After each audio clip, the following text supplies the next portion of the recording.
ॐ श्रीगणेशाय नमः। श्रीपरमात्मने नमः। अथ द्वादशोऽध्यायः।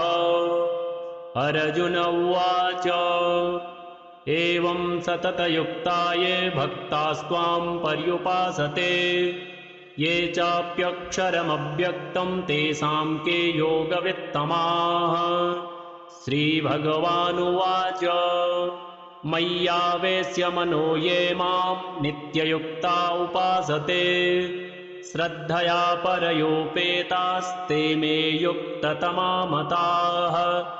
ये त्वक्षरमनिर्देश्यमव्यक्तं पर्युपासते सर्वत्र गमचिन्त्यं च कूटस्थमचलं ध्रुवम् सन्नियम्येन्द्रियग्रामं सर्वत्र समबुद्धयः ते प्राप्नुवन्ति मामेवं सर्वभूतहिते रताः। क्लेशोऽधिकतरस्तेषाम् अव्यक्तासक्तचेतसाम् अव्यक्ता हि गतिर्दुःखं देहवद्भिरवाप्यते। ये तु सर्वाणि कर्माणि मयि सन्न्यस्य मत्पराः अनन्येनैव योगेन मां ध्यायन्त उपासते तेषामहं समुद्धरता मृत्युसंसारसागरात्। भवामि न चिरात् पार्थ मय्यावेशितचेतसाम् मय्येव मन आधत्स्व मयि बुद्धिं निवेशय। निवसिष्यसि मय्येव अत ऊर्ध्वं न संशयः। अथ चित्तं समाधातुं न शक्नोषि मयि स्थिरम् अभ्यासयोगेन ततो मामिच्छाप्तुं धनञ्जय। अभ्यासेऽप्यसमर्थोऽसि मत्कर्म परमो भव मदर्थमपि कर्माणि कुर्वन् सिद्धिमवाप्स्यसि। अथैतदप्यशक्तोऽसि कर्तुं मद्योगमाश्रितः सर्वकर्मफलत्यागं ततः कुरु यतात्मवान्। श्रेयो हि ज्ञानमभ्यासात् ज्ञानाध्यानं विशिष्यते ध्यानात् कर्मफलत्यागस्त्यागाच्छान्तिरनन्तरम्। अद्वेष्टा सर्वभूतानां मैत्रः करुण एव च निर्ममो निरहङ्कारः समदुःखसुखक्षमी सन्तुष्टः सततं योगी यतात्मा दृढनिश्चयः। मय्यर्पितमनो बुद्धिर्यो मद्भक्तः स मे प्रियः। यस्मान्नो द्विजते लोको लोकान्नो द्विजते च यः। हर्षामर्षभयोद्वेगैर्मुक्तो यः स च मे प्रियः। अनपेक्षः शुचिर्दक्ष उदासीनो गतव्यथः सर्वारम्भपरित्यागी यो मद्भक्तः स मे प्रियः। यो न हृष्यति न द्वेष्टि न शोचति न काङ्क्षति शुभाशुभपरित्यागी भक्तिमान्यः स मे प्रियः। समः शत्रौ च मित्रे च तथा मानापमानयोः शीतोष्णसुखदुःखेषु शमः सङ्गविवर्जितः। तुल्यनिन्दास्तुतिर्मौनी सन्तुष्टो येन केनचित् अनिकेतः स्थिरमतिर्भक्तिमान् मे प्रियो नरः। ये तु धर्म्यामृतमिदं यथोक्तं पर्युपासते श्रद्दधाना मत्परमा भक्तास्तेतीव मे प्रियाः। ॐ तत्सदिति श्रीमद्भगवद्गीतासूपनिषत्सु ब्रह्मविद्यायां योगशास्त्रे श्रीकृष्णार्जुनसंवादे भक्तियोगो नाम हरि ओं तत्सत्। अर्जुन उवाच एवं सततयुक्ताये भक्तास्त्वां पर्युपासते ये चाप्यक्षरमव्यक्तं तेषां के योगवित्तमाः। श्रीभगवानुवाच मय्यावेश्य मनो ये मां नित्ययुक्ता उपासते श्रद्धया परयोपेतास्ते मे युक्ततमा मताः। ये त्वक्षरमनिर्देश्यमव्यक्तं पर्युपासते सर्वत्र गमचिन्त्यं च कूटस्थमचलं ध्रुवम् सन्नियम्येन्द्रियग्रामं सर्वत्र शमबुद्धयः ते प्राप्नुवन्ति मामेवं सर्वभूतहिते रताः क्लेशोऽधिकतरस्तेषाम् अव्यक्तासक्तचेतसाम् अव्यक्ता हि गतिर्दुःखं देहवद्भिरवाप्यते ये तु सर्वाणि कर्माणि मयि सन्न्यस्य मत्पराः अनन्येनैव योगेन मां ध्यायन्त उपासते तेषामहं समुद्धरता मृत्युसंसारसागरात् भवामि न चिरात् पार्थ मय्यावेशितचेतसाम् मय्येव मन आधत्स्व मयि बुद्धिं निवेशय निवसिष्यसि मय्येव अत ऊर्ध्वं न संशयः अथ चित्तं समाधातुं न शक्नोषि मयि स्थिरम् अभ्यासयोगेन ततो मामिच्छाप्तुं धनञ्जय अभ्यासेऽप्यसमर्थोऽसि मत्कर्म परमो भव मदर्थमपि कर्माणि कुर्वन् सिद्धिमवाप्स्यसि अथैतदप्यशक्तोऽसि कर्तुं मद्योगमाश्रितः सर्वकर्मफलत्यागं ततः कुरु यतात्मवान् श्रेयो हि ज्ञानमभ्यासात् ज्ञानाध्यानं विशिष्यते ध्यानात् कर्मफलत्यागस्त्यागाच्छान्तिरनन्तरम् अद्वेष्टा सर्वभूतानां मैत्रः करुण एव च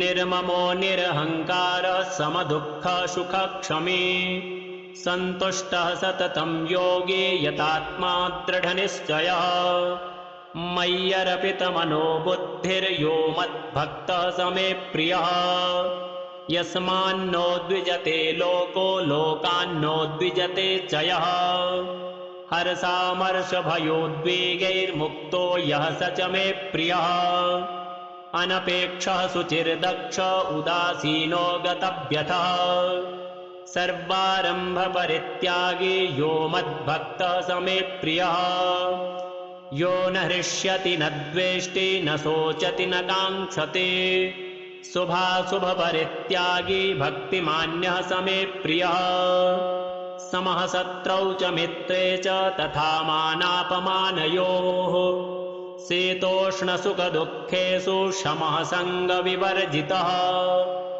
तुल्यनिन्दास्तुतिर्मौनी सन्तुष्टो येन केनचित् अनिकेतः स्थिरमतिर्भक्तिमान् मे प्रियो नरः ये तु धर्म्यामृतमिदं यथोक्तं पर्युपासते श्रद्दधाना मत्परमा भक्तास्तेतीव मे प्रियाः ॐ तत्सदिति श्रीमद्भगवद्गीतासूपनिषत्सु ब्रह्मविद्यायां योगशास्त्रे श्रीकृष्णार्जुनसंवादे भक्तियोगो नाम हरि ओं तत्सत् अर्जुन उवाच एवं सततयुक्ता ये भक्तास्त्वां पर्युपासते ये चाप्यक्षरमव्यक्तं तेषां के योगवित्तमाः श्रीभगवानुवाच मय्यावेश्य मनो ये मां नित्ययुक्ता उपासते श्रद्धया परयोपेतास्ते मे युक्ततमा मताः ये त्वक्षरमनिर्देश्यमव्यक्तं पर्युपासते सर्वत्र गमचिन्त्यं च कूटस्थमचलं ध्रुवम् सन्नियम्येन्द्रियग्रामं सर्वत्र शमबुद्धयः ते प्राप्नुवन्ति मामेवं सर्वभूतहिते रताः क्लेशोऽधिकतरस्तेषाम् अव्यक्तासक्तचेतसाम् अव्यक्ता हि गतिर्दुःखं देहवद्भिरवाप्यते ये तु सर्वाणि कर्माणि मयि सन्न्यस्य मत्पराः अनन्येनैव योगेन मां ध्यायन्त उपासते तेषामहं समुद्धरता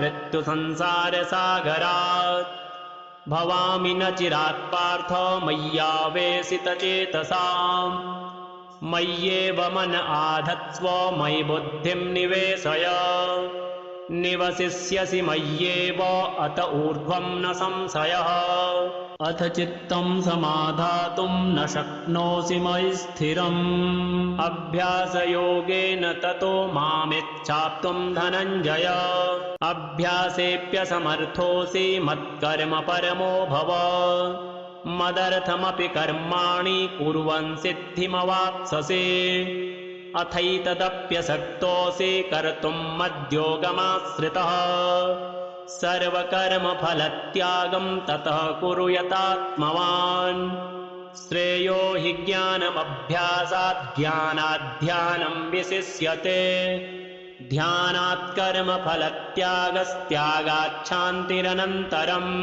अद्वेष्टा सर्वभूतानां मैत्रः करुण एव च निर्ममो निरहङ्कारः समदुःखसुखक्षमी सन्तुष्टः सततं योगी यतात्मा दृढनिश्चयः मय्यर्पितमनो बुद्धिर्यो मद्भक्तः स मे प्रियः यस्मान्नो द्विजते लोको लोकान्नो द्विजते च यः हर्षामर्षभयोद्वेगैर्मुक्तो यः स च मे प्रियः अनपेक्षः शुचिर्दक्ष उदासीनो गतव्यथः सर्वारम्भपरित्यागी यो मद्भक्तः स मे प्रियः यो न हृष्यति न द्वेष्टि न शोचति न काङ्क्षति शुभाशुभपरित्यागी भक्तिमान्यः स मे प्रियः समः शत्रौ च मित्रे च तथा मानापमानयोः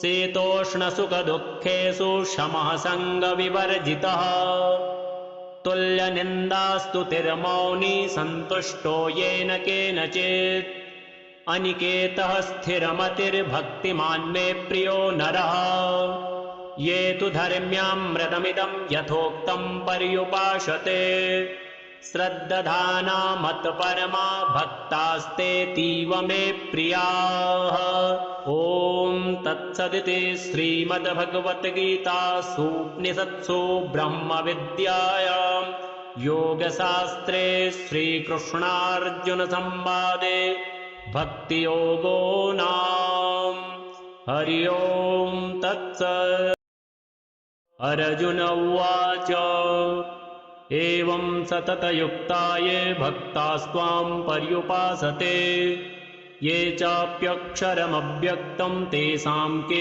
योगवित्तमाः श्रीभगवानुवाच मय्यावेश्य मनो ये मां नित्ययुक्ता उपासते श्रद्धया परयोपेतास्ते मे युक्ततमा मताः ये त्वक्षरमनिर्देश्यमव्यक्तं पर्युपासते सर्वत्र गमचिन्त्यं च कूटस्थमचलं ध्रुवम् सन्नियम्येन्द्रियग्रामं सर्वत्र समबुद्धयः ते प्राप्नुवन्ति मामेवं सर्वभूतहिते रताः क्लेशोऽधिकतरस्तेषाम् अव्यक्तासक्तचेतसाम् अव्यक्ता हि गतिर्दुःखं देहवद्भिरवाप्यते ये तु सर्वाणि कर्माणि मयि सन्न्यस्य मत्पराः अनन्येनैव योगेन मां ध्यायन्त उपासते तेषामहं समुद्धरता मृत्युसंसारसागरात् भवामि न चिरात् पार्थ मय्यावेशितचेतसाम्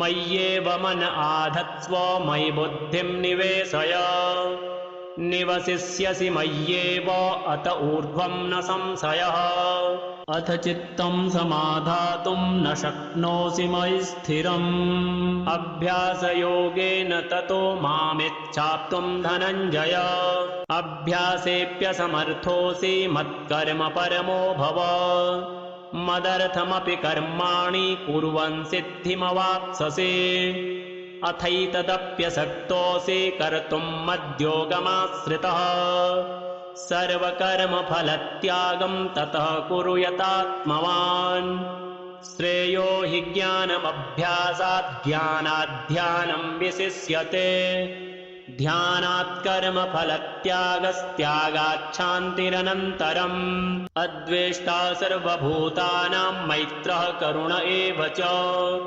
निर्ममो निरहङ्कारः समदुःखसुखक्षमी सन्तुष्टः सततं योगी यतात्मा दृढनिश्चयः मय्यर्पितमनो बुद्धिर्यो मद्भक्तः स मे प्रियः यस्मान्नो द्विजते लोको लोकान्नो द्विजते च यः हर्षामर्षभयोद्वेगैर्मुक्तो यः स च मे प्रियः अनपेक्षः शुचिर्दक्ष उदासीनो गतव्यथः सर्वारम्भपरित्यागी यो मद्भक्तः स मे प्रियः यो न हृष्यति न द्वेष्टि न शोचति न काङ्क्षति शुभाशुभपरित्यागी भक्तिमान्यः स मे प्रियः समः शत्रौ च मित्रे च तथा मानापमानयोः शीतोष्णसुखदुःखेषु शमः सङ्गविवर्जितः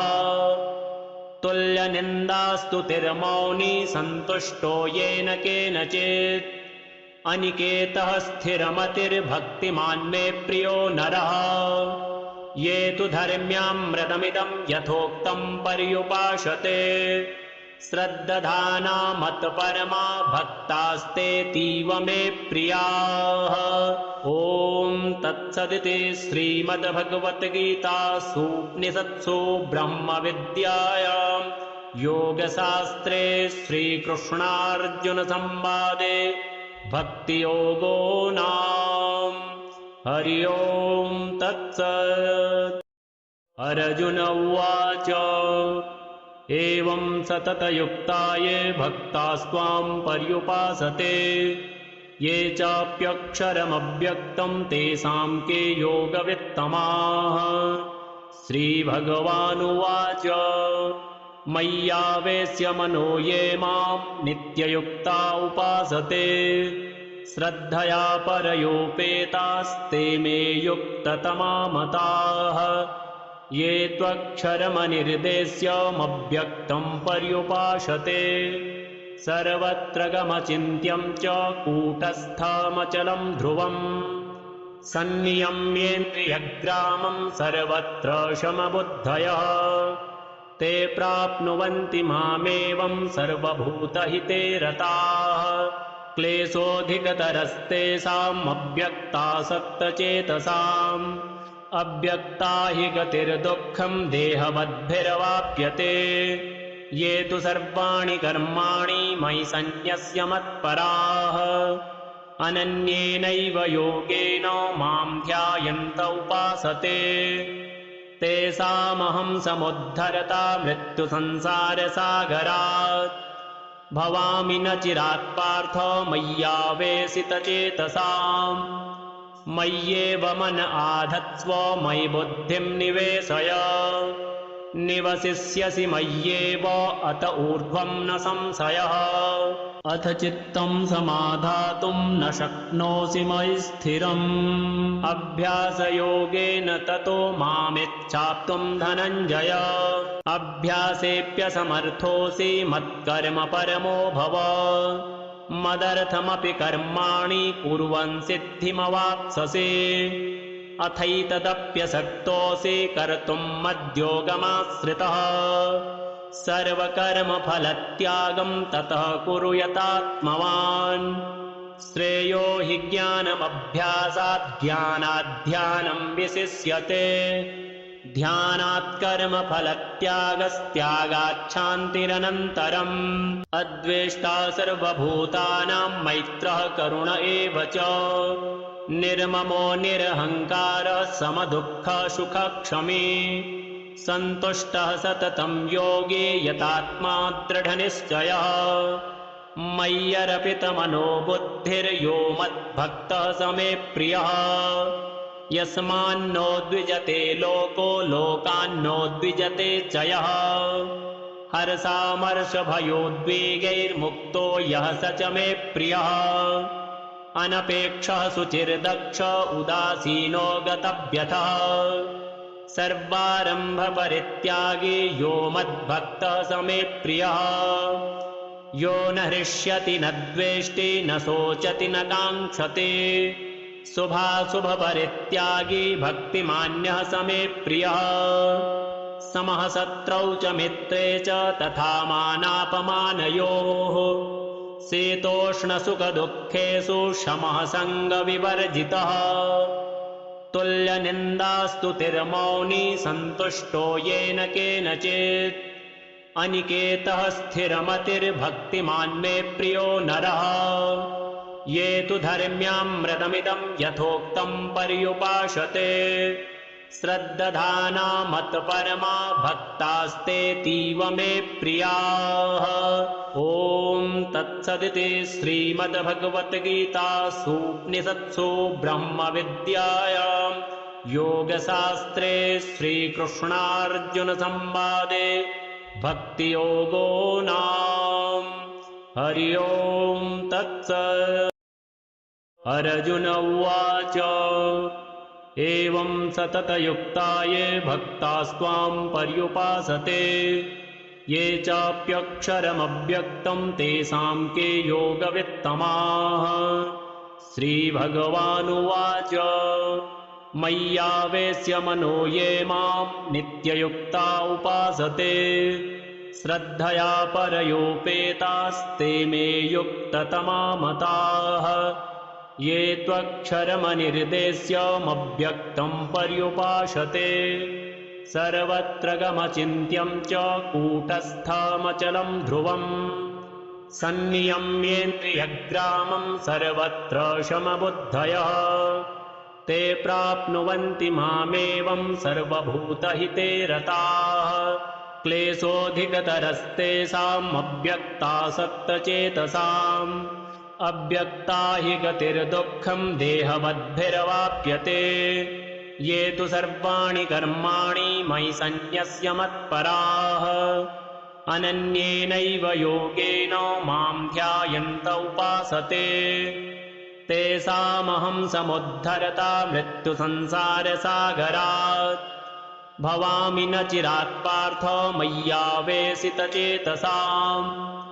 मय्येव मन आधत्स्व मयि बुद्धिं निवेशय निवसिष्यसि मय्येव अत ऊर्ध्वं न संशयः। अथ चित्तं समाधातुं न शक्नोषि मयि स्थिरम् अभ्यासयोगेन ततो मामिच्छाप्तुं धनञ्जय। अभ्यासेऽप्यसमर्थोऽसि मत्कर्म परमो भव मदर्थमपि कर्माणि कुर्वन् सिद्धिमवाप्स्यसि। अथैतदप्यशक्तोऽसि कर्तुं मद्योगमाश्रितः सर्वकर्मफलत्यागं ततः कुरु यतात्मवान्।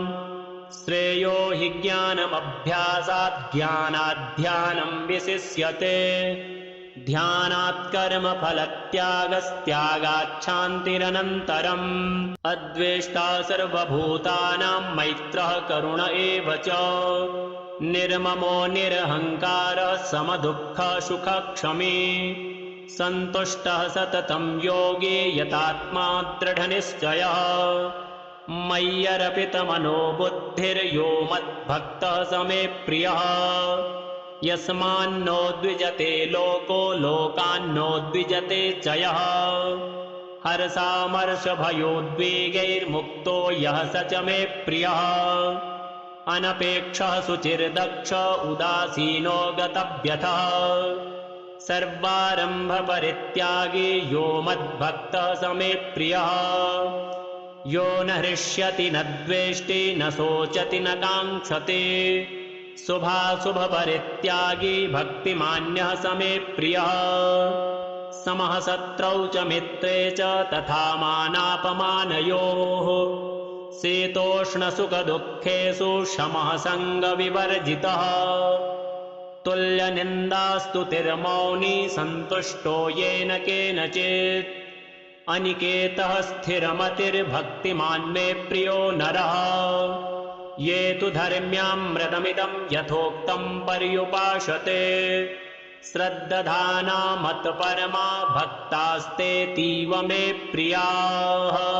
ॐ तत्सदिति श्रीमद्भगवद्गीतासु उपनिषत्सु ब्रह्मविद्यायां योगशास्त्रे श्रीकृष्णार्जुनसंवादे भक्तियोगो नाम।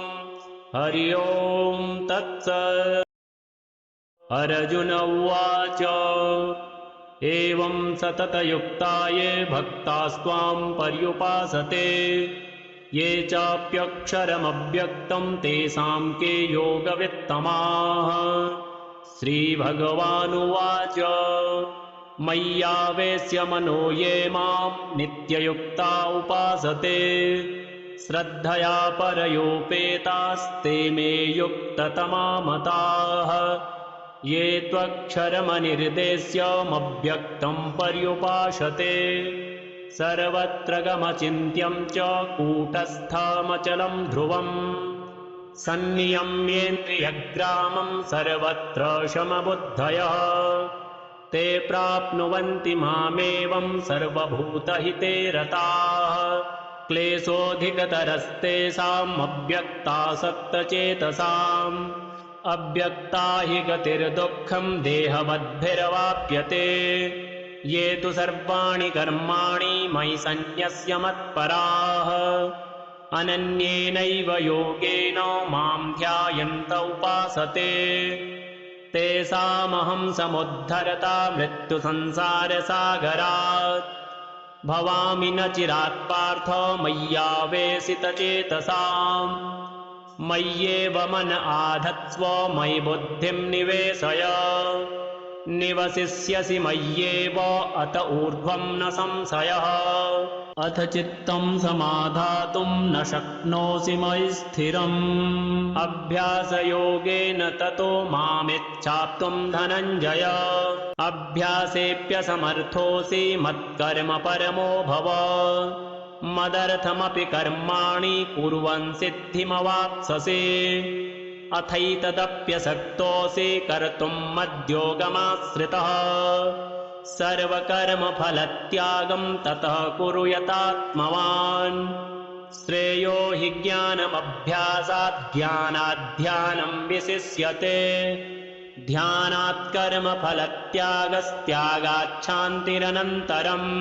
अद्वेष्टा सर्वभूतानां मैत्रः करुण एव च निर्ममो निरहङ्कारः समदुःखसुखक्षमी सन्तुष्टः सततं योगी यतात्मा दृढनिश्चयः। मय्यर्पितमनो बुद्धिर्यो मद्भक्तः स मे प्रियः। यस्मान्नो द्विजते लोको लोकान्नो द्विजते च यः। हर्षामर्षभयोद्वेगैर्मुक्तो यः स च मे प्रियः। अनपेक्षः शुचिर्दक्ष उदासीनो गतव्यथः सर्वारम्भपरित्यागी यो मद्भक्तः स मे प्रियः।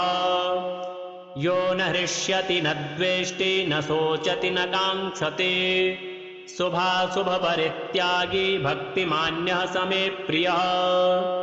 समः शत्रौ च मित्रे च तथा मानापमानयोः शीतोष्णसुखदुःखेषु शमः सङ्गविवर्जितः। तुल्यनिन्दास्तुतिर्मौनी सन्तुष्टो येन केनचित्। अनिकेतः स्थिरमतिर्भक्तिमान् मे प्रियो नरः।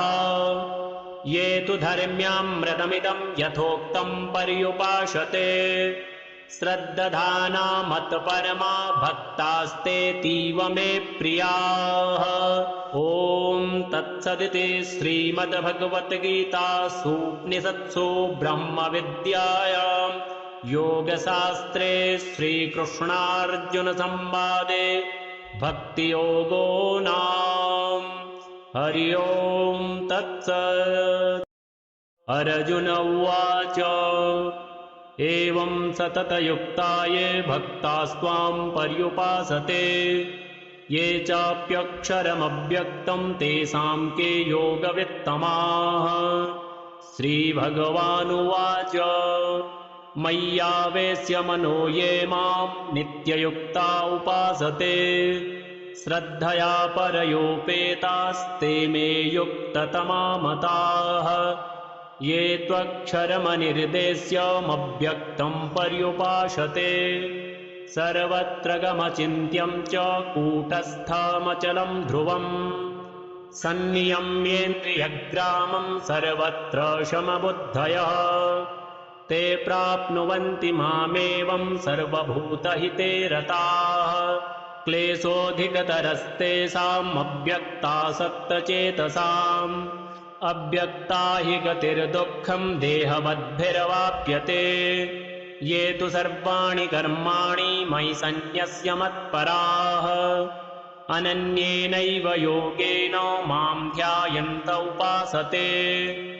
तेषामहं समुद्धरता मृत्युसंसारसागरात् भवामि न चिरात् पार्थ मय्यावेशितचेतसाम् मय्येव मन आधत्स्व मयि बुद्धिं निवेशय निवसिष्यसि मय्येव अत ऊर्ध्वं न संशयः अथ चित्तं समाधातुं न शक्नोषि मयि स्थिरम् अभ्यासयोगेन ततो मामिच्छाप्तुं धनञ्जय अभ्यासेऽप्यसमर्थोऽसि मत्कर्म परमो भव मदर्थमपि कर्माणि कुर्वन् सिद्धिमवाप्स्यसि अथैतदप्यशक्तोऽसि कर्तुं मद्योगमाश्रितः सर्वकर्मफलत्यागं ततः कुरु यतात्मवान् श्रेयो हि ज्ञानमभ्यासात् ध्यानात् विशिष्यते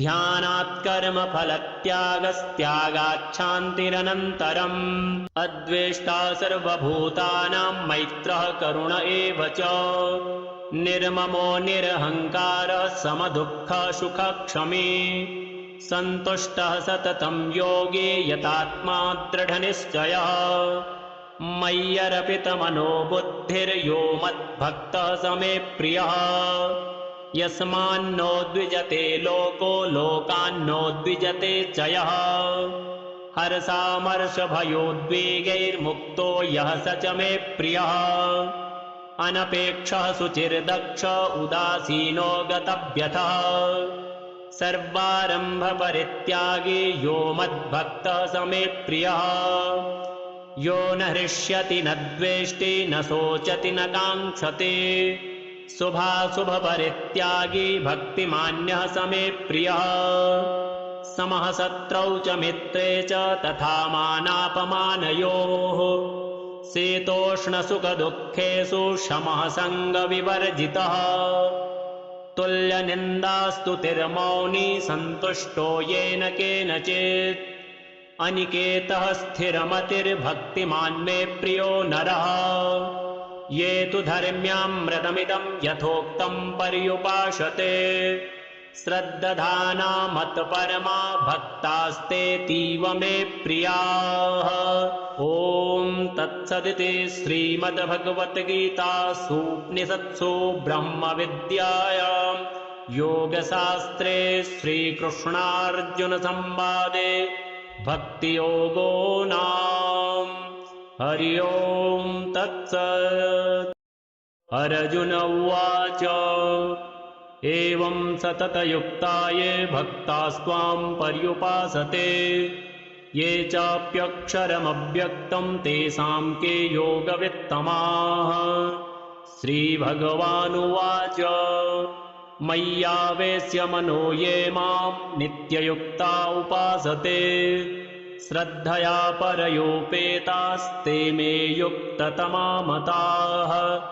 ये त्वक्षरमनिर्देश्यमव्यक्तं पर्युपासते सर्वत्र गमचिन्त्यं च कूटस्थमचलं ध्रुवम् सन्नियम्येन्द्रियग्रामं सर्वत्र समबुद्धयः ते प्राप्नुवन्ति मामेवं सर्वभूतहिते रताः।